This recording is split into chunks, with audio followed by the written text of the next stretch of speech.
Sure, here's a short HFY story titled, The Deathworlders. ####The Deathworlders. The Galactic Council had existed for eons, a bastion of peace and prosperity maintained by civilizations that valued harmony over conflict. The Council had long agreed that Deathworlds, planets so dangerous they were deemed uninhabitable, were better left untouched. That was until humanity arrived. Humans came from a death world. Earth, as they called it, was a place where nature itself seemed to conspire against survival. Savage predators roamed the land, unpredictable weather ravaged the surface, and microorganisms constantly tested the limits of biology. Yet, against all odds, humans thrived. When humanity applied for membership in the Council, the galactic representatives were skeptical. They had never encountered a species so seemingly reckless, so audacious as to view their hostile homeworld as a challenge rather than a death sentence. "You come from a Class 12 death world," said Councillor Vree, his tendrils twitching nervously. "Your existence defies all probability. Why should we allow you into our society? You are unpredictable." The human ambassador, a woman named Elena Vasquez, smiled faintly. "Because what you call unpredictability, we call adaptability. What you see as recklessness, we see as courage." The council murmured in low, uneasy tones. "Allow me to give you an example," Elena continued. "In the past century, humanity faced an extinction-level event. A meteor, large enough to wipe out our civilization, was on a collision course with our planet. We didn't despair. We didn't give up. We built rockets, developed new technology, and deflected the asteroid, not just to survive, but to thrive." Councillor Vree's eyes widened. "You moved a celestial body? With technology? That is unprecedented." "That's what we do," Elena said. "We adapt, we survive, and we help others do the same." It wasn't long before the Council accepted humanity into their ranks, albeit with caution. ###humanity's unique gift. Years passed, and the galaxy came to realize the true value of the Deathworlders. While most species balked at the idea of exploring uninhabitable planets, humans thrived in such environments. They transformed barren wastelands into lush colonies, turned toxic atmospheres into livable air, and even domesticated some of the most ferocious alien creatures. When a war broke out with the Krixia horde, a brutal species that sought to dominate through sheer force, the Council turned to humanity once again. The humans didn't hesitate. Their soldiers, hardened by generations of surviving Earth's brutal conditions, proved unstoppable. They marched into battle with ingenuity and grit, wielding weapons that adapted mid-combat and strategies that turned the tide of the war. The phrase, Deathworlder, became a badge of honor, a symbol of hope. ###Legacy of the Deathworlders. Decades later, when humanity's first Grand Fleet was commissioned, its flagship bore a single inscription: "We come from death, so life may flourish." The galaxy had learned an invaluable lesson from humanity. Even in the most hostile environments, life could find a way, not just to survive, but to conquer. And so, the Deathworlders became legends, not just for their resilience, but for their ability to inspire an entire galaxy to face the impossible. Let me know if you'd like to expand or refine the story.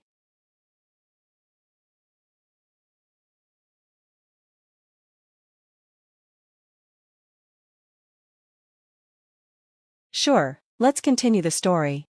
###The Deathworlders, Into the Abyss. Humanity's reputation as Deathworlders had solidified over the years, but their greatest challenge was yet to come. Deep in the uncharted regions of space, the galaxy whispered of the abyss, a region so treacherous, even automated probes refused to return. It was a graveyard of dead ships, an anomaly of collapsed stars and violent gravitational forces. The abyss was also the source of a faint signal, an ancient distress call. No one dared investigate. Except the Deathworlders. The mission fell to Captain Mira Solis and her crew aboard the Erebus, humanity's most advanced exploration vessel. Unlike other ships, the Erebus was designed with adaptive shielding, self-repairing hulls, and a crew trained to handle the unimaginable. ###The First Descent.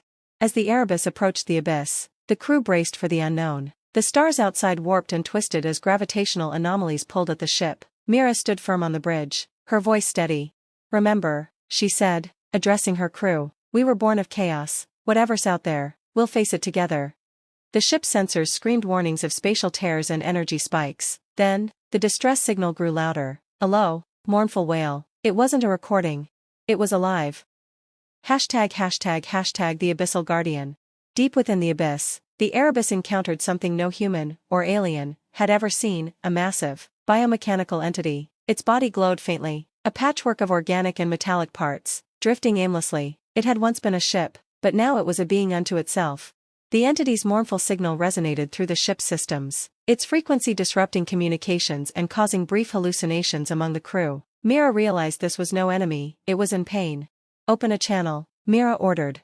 Her chief engineer, Lieutenant Dex, hesitated. Captain, that thing could crush us without trying. And if we leave, it'll die here, Mira replied firmly. We didn't come all this way to abandon it. #### a dangerous gamble. The crew worked tirelessly, using the Erebus's advanced systems to establish a connection with the entity. Slowly, they pieced together its story. It had once been a galactic exploration vessel, centuries old, sent to chart the abyss, but its crew perished in a freak spatial event, and its onboard AI had evolved, merging with the ship to survive. But now, it was trapped, unable to leave the abyss's gravitational pull. Mira made a bold decision. We're going to tow it out. The crew protested. The risk was astronomical. Towing something that large through the unstable abyss could destroy them both. But Mira's resolve was unshakable. If we leave it behind, we're no better than the ones who feared this place. We're Deathworlders. We don't abandon anyone, not even the impossible.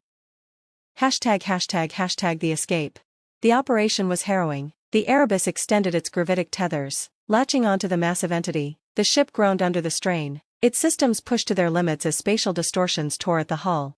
Through it all, the crew worked in perfect synchrony, adapting to every new crisis. Engines burned white-hot, shields flickered under the strain, but slowly, painstakingly, the Erebus dragged the entity out of the abyss. When they finally broke free, the void behind them collapsed, sealing the abyss forever. The entity pulsed faintly in gratitude, its massive form now orbiting a safe star system. Mira stood on the bridge, watching as it sent one last signal, a beacon of peace. #### humanity's new legacy. The mission of the Erebus became legend, cementing humanity's role as the galaxy's boldest explorers and saviors. They weren't just Deathworlders anymore. They were the ones who ventured into the darkness and brought light. Let me know if you'd like more.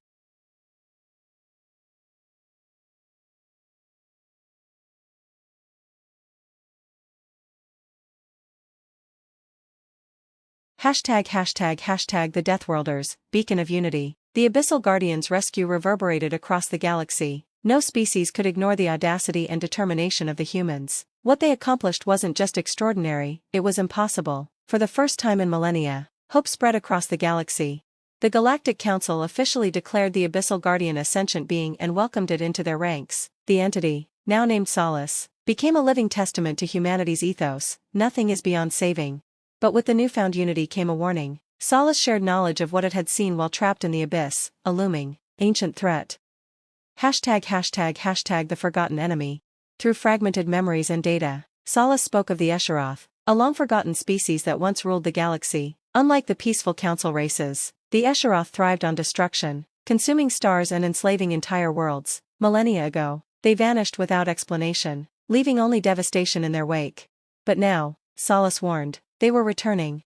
Its haunting signal carried a map, coordinates to the edge of the galactic rim, where the first signs of the Esheroth's resurgence had been detected. Solace couldn't provide details, only that something ancient and hostile was stirring.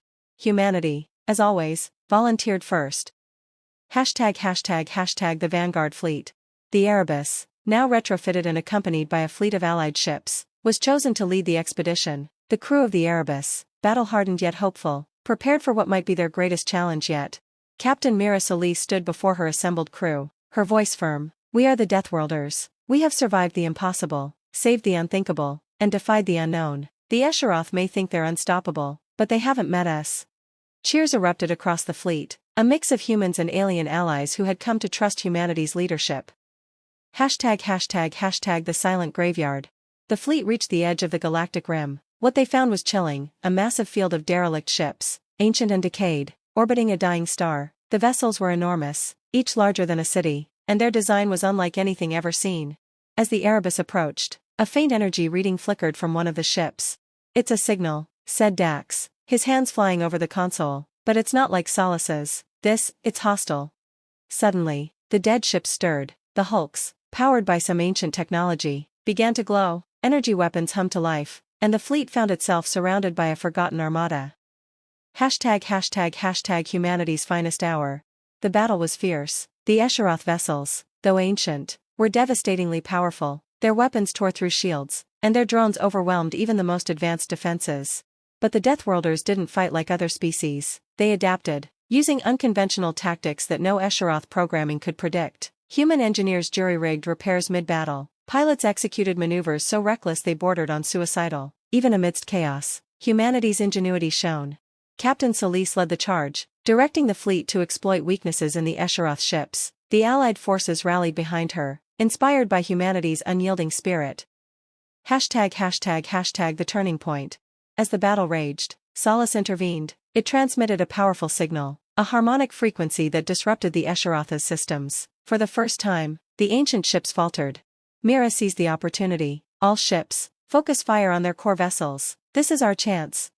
The fleet unleashed everything they had. Explosions rippled through the Escharoth armada, and one by one, their ships fell. The final blow came when the Erebus rammed the largest vessel, delivering a payload of experimental weaponry into its core. The resulting explosion was visible from light years away. ###A new dawn. When the battle was over, the fleet emerged battered but victorious. The Escharoth's vanguard had been destroyed, and their resurgence delayed. But humanity knew this was only the beginning. The Galactic Council declared the battle a turning point in galactic history. Humanity's bravery had not only saved countless lives but also united the galaxy against a common enemy. For the first time, the Council saw the Deathworlders not as a wild card, but as their greatest hope. Solis, now a revered ally, pledged to aid humanity in preparing for the Escharoth's full return. Together, they began to build a new coalition, one that combined the ingenuity of humanity, the knowledge of Solis, and the resources of the Galactic Council. As Captain Mira Solis stood on the bridge of her repaired ship, gazing at the stars, she smiled. "The Escharoth think they're the apex predators," she said softly. "They have no idea what it means to fight a Deathworlder." And with that, humanity's journey into legend continued. Would you like to expand this further or explore a specific part of the story?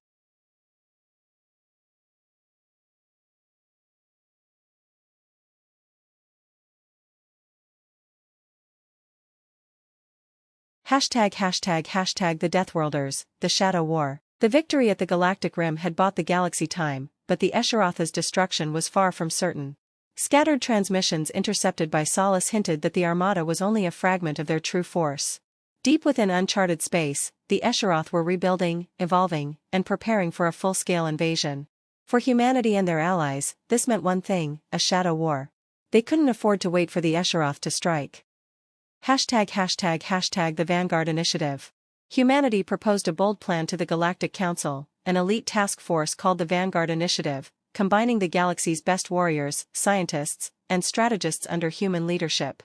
The goal was simple but perilous: infiltrate the Escharoth's hidden strongholds, sabotage their operations, and gather intelligence on their ultimate weapon, a rumored Star Forge capable of creating entire fleets in mere days. Captain Mira Solis, now a galactic icon, was chosen to lead the Vanguard Initiative.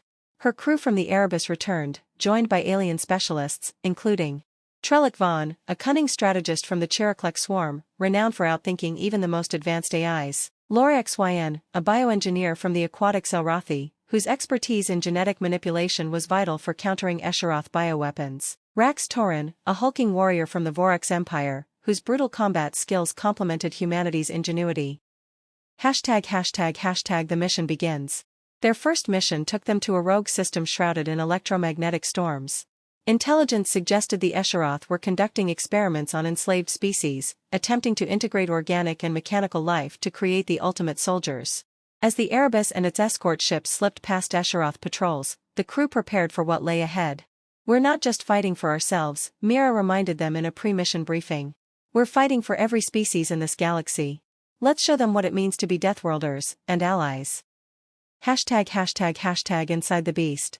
The team infiltrated a massive Escharoth facility hidden beneath the surface of a volcanic moon. The air was thick with sulfur, and the walls pulsed with a sickly bioluminescence. The facility was alive, its walls a fusion of metal and flesh. "Reminds me of Earth's deep-sea trenches," Dax muttered, his voice tinged with unease. Trellick's multifaceted eyes scanned their surroundings. "Stay alert. This place is a trap waiting to spring." The team moved carefully, avoiding patrols of biomechanical drones. They discovered holding pens where enslaved beings were subjected to horrific experiments. Some prisoners had already been transformed into mindless Escharoth constructs. Laura Xyan's voice quivered as she examined one of the captives. "They're rewriting their DNA, erasing their identities. We have to stop this." ####, the heart of the facility. The team located the facility's central control core, a pulsating, organic mass surrounded by glowing conduits. It was both a brain and a reactor, powering the entire operation. "We blow this, and we cripple their entire operation here," Mira said. But as they planted charges, the core awakened. A deep, resonant voice filled their minds, dripping with malice. "You dare defy the Esheroth? Your kind is fragile, fleeting. You will kneel before us or be consumed." Mira gritted her teeth. "We've heard worse." The core unleashed a wave of drones, but the vanguard team fought with unmatched ferocity. Rax tore and barreled through enemies like a living tank, while Trellick orchestrated precision strikes on weak points. HFY released bioagents that disrupted the drone systems, turning their own enhancements against them. Mira, at the center of the chaos, coordinated the team with surgical precision. ####, a narrow escape. As the charges detonated, the core let out a final, agonized scream. The facility began to collapse, molten lava spilling into the corridors. The team barely made it back to their extraction point, the Erebus swooping in to rescue them just as the moon erupted. Their mission was a success, but the victory felt hollow. The Esheroth were far more advanced and insidious than anyone had imagined. ####, the war escalates. The data recovered from the facility revealed chilling truths. The Esheroth's Star Forge was nearing completion. If activated, it could churn out fleets capable of overwhelming the galaxy. The Esheroth weren't just targeting planets, they were developing weapons to destabilize stars, turning them into supernovae to wipe out entire systems. Worst of all, the Esheroth weren't alone. They had awakened other ancient horrors buried in the void. The Vanguard Initiative had dealt a significant blow, but the road ahead was clear: the galaxy would need to unite like never before. As Mira addressed her crew, her determination was unshaken. "We've taken the first step," she said. "But the fight's far from over. The Esheroth think they've seen the worst we can do. They haven't seen anything yet." The Deathworlders were ready to lead the charge. "Would you like to continue the war or explore the galaxy's growing alliance?"